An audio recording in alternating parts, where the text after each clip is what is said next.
उसको आप 2 गोली ये सुबह 2 शाम दे दी, रेगुलर आप 10-15 दिन चला दिए, COPD कवर हो जाएगा। तो हमारे पास जो चीज़ें आ जाती हैं ना, जैसे क्रॉनिक फीवर नहीं जा रहा, जॉइंट पेन है, तो आपने उसको अर्कुल हयात दे दिया, खाली अकेले। उससे कहीं 15 दिन तो खामोशी से इस तरह से पीते रहो जैसे तुम्हें कोई फ़ायदा नहीं होना। देखो होता क्या है ना, जब हमारा यकीन बनेगा, जैसे ही हमारा यकीन बनने लगा, फ़ायदा असर आना शुरू, वाइब्रेशन जो होती है वो हमारे से जाएंगे, फिर दवा का इफेक्ट उजागर हो जाएगा। अब ये चीज़ है, क्या है इसमें, मरवरीद।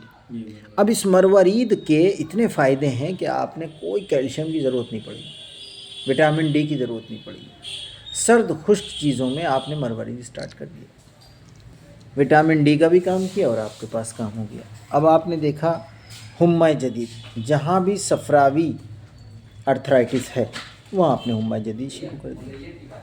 जॉइंट पेन, अकड़न, उठ नहीं पा रहा, आपने तो शुरू कर दिया।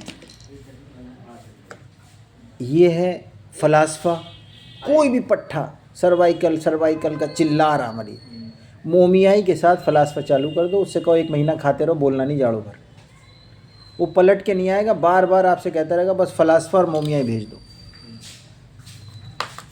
इसी तरह अपने पास ये है सूरंजान, कुछ समझ में नहीं आ रहा, हड्डी का मरीज़ है, बेतुका नहीं समझ में आता, भाई हम क्या दें, सूरंजान चला दो चुपचाप, कैप्सूल।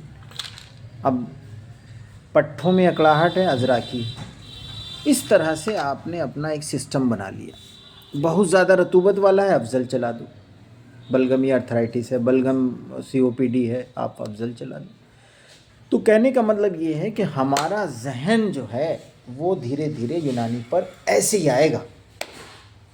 अब भाई होता क्या है ना, कुछ लोग पीसने कूटने पर टाइम नहीं है, लेकिन वो यूनानी से मोहब्बत करते हैं। हर आदमी तो हकीम बन नहीं सकता कूटने पीसने वाला। डॉक्टर अलाउद्दीन के जहन में यह आया कि अलाउद्दीन 5 स्टार, हर आदमी इस टाइम 80% नहीं 90% से मैं उम्मीद नहीं रखता कि वो कूटेंगे पीसेंगे, लेकिन अगर उनको दवा अवेलेबल हो जाएगी, अर्कुल हयात बयाना बनाया और उनको बता दिया जाएगा, वो 100% चला देंगे। मोहब्बत सब में है यूनानी से, ऐसा नहीं है मोहब्बत नहीं है, लेकिन अवेलेबिलिटी ऑफ मेडिसिन चाहिए और उसको एक्सप्लेन करने का तरीका होना चाहिए, और ये दोनों चीज़ें आपको हेल्दी वे में मिल रही। मैं नहीं चाहता कि आप जो मर्सिडीज़ से चलें वो यूनानी की कमाई से चलें। इंशाल्लाह इसके साथ हम आपसे इसकी उम्मीद रखते हैं कि इंशाल्लाह ये हाथ जो मिला है वो यूनानी से एक नई तरंग लाएगा।